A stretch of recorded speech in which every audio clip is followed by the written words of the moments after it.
திமுக கவர்மெண்ட்டுக்கு தான் இதில் வந்து ட்விஸ்ட் பண்ணுற முக்கியமான பங்கே இருக்குது. நாங்கள்லாம் எதுவும் பண்ணல, நாங்கள்லாம் சுமூகமாக இருக்கோம் அப்படின்னு சொல்லிட்டு ஒருத்தர் குற்றச்சாட்டை முன் வச்சிருக்காரு. யார் அவர்? தமிழ்நாடு பாஜக தலைவர் நயினார் நாகேந்திரன் அவர்கள். அவர் தான் அவர் இப்போ திருப்பரங்குன்றம் மலை விவகாரம் இருக்குல்ல, அதாவது அந்த தீபத்தூண் அப்படின்னு சொல்கிறாங்கல்ல, அதில் வந்து விலைக்கேற்றுறதுக்காக கோர்ட்லேருந்து உத்தரவு வந்துருச்சு. ஆனால் திமுக தான் வேணும்னே அதை ஏற்ற விடாமல் பண்ணிட்டாங்க அப்படின்னு சொல்லிட்டு ஒரு பிரச்சனை போயிட்டுருக்கு. இதை பாஜக வந்து எடுத்து பேசிகிட்டே இருக்கிறாங்க. அதை திமுக தரப்பில் எப்படி இதை கவுண்டர் அட்டாக் பண்ணாங்க அப்படின்னா, பாஜக வேணும்னே இது வந்து கலவரமாக மாற்ற பார்க்குறாங்க அப்படின்னு சொல்லி இந்த ஒரு குற்றச்சாட்டை வச்சுருந்தாங்க. அதுக்கு இப்போ நயினார் நாகேந்திரன் அவர்கள் என்ன ரெஸ்பாண்ட் பண்ணுறாருன்னா, நாங்கள் என்ன பண்ணோம், ஏப்பா இஸ்லாமியர்களுக்கு பஞ்சாயத்து இல்லை, இந்துக்களும் அதை ஒன்றும் பஞ்சாயத்து பண்ணல, நாங்கள் 2 பேரும் சுமூகமாக தான் போய்கிட்டு இருக்கோம், என்ன உத்தரவு வந்துருச்சு விலக்கேற்றணும்னு கரெக்டாக அந்த டைமுக்கு போய் கேட்டோம், அதுக்கு எங்களை அரெஸ்ட் பண்ணாங்க, நாங்கள் அரெஸ்ட் பண்ணோன்னு கூட வந்துட்டோம்.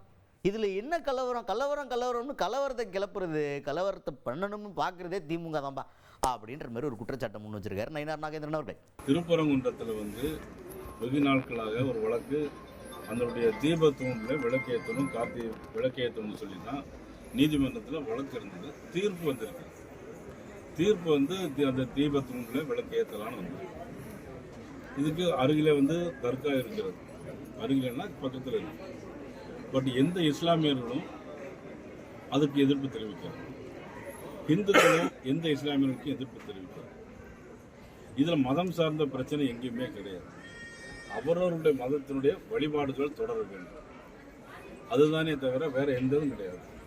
திருப்பரங்குன்றத்தில் நாங்கள் வந்து போய் சொன்னோம், அவங்க வந்து நீதிமன்ற தீர்ப்படி நடக்கணும்னு சொன்னோம், போலீஸ்காரங்க அனுமதிக்கலை, கைது பண்ணாங்க, நாங்கள் வந்துட்டோம். இதில் கலவரம் நடக்கிறதுக்கு எந்த முகாந்திரமும் இல்லை.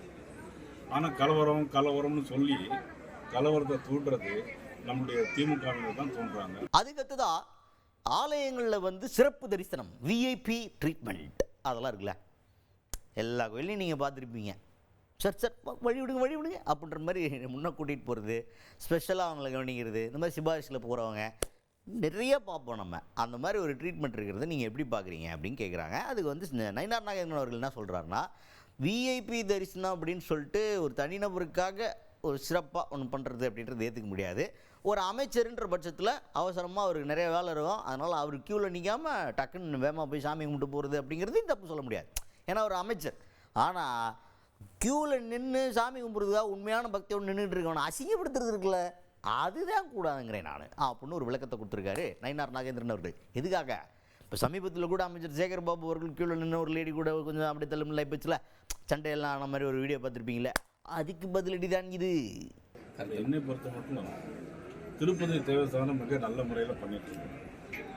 ஆனால் தனியாருக்கு ஒரு தனி தரிசனங்கிறது அது நிச்சயமாக அதை கண்டிக்கத்தகுது. யாராவது இப்போ மதிப்புக்குரிய சேகர்பாபு அமைச்சர் நேரே போகிறாரு, அமைச்சருக்கு நிறைய வேலை பொழுது இருக்கும், அவர் போய் சாமி கும்பிட்டுட்டு திரும்பி வரதில் ஒன்றும் தவறே கிடையாது. வேகமாக போய் சாமி கும்பிட்டுட்டு அவர் க்யூவில் நிற்காமல் போகிறதுக்கு இப்போ நாங்களும் க்யூவில் நிற்காமல் வந்து போயிருக்கிறோம். ஸோ அது தவறு கிடையாது. ஆனால் அந்த பக்தியோடு நிற்கிற மக்களை வந்து அசிங்கப்படுத்துறது தான் ஒரு தவறு.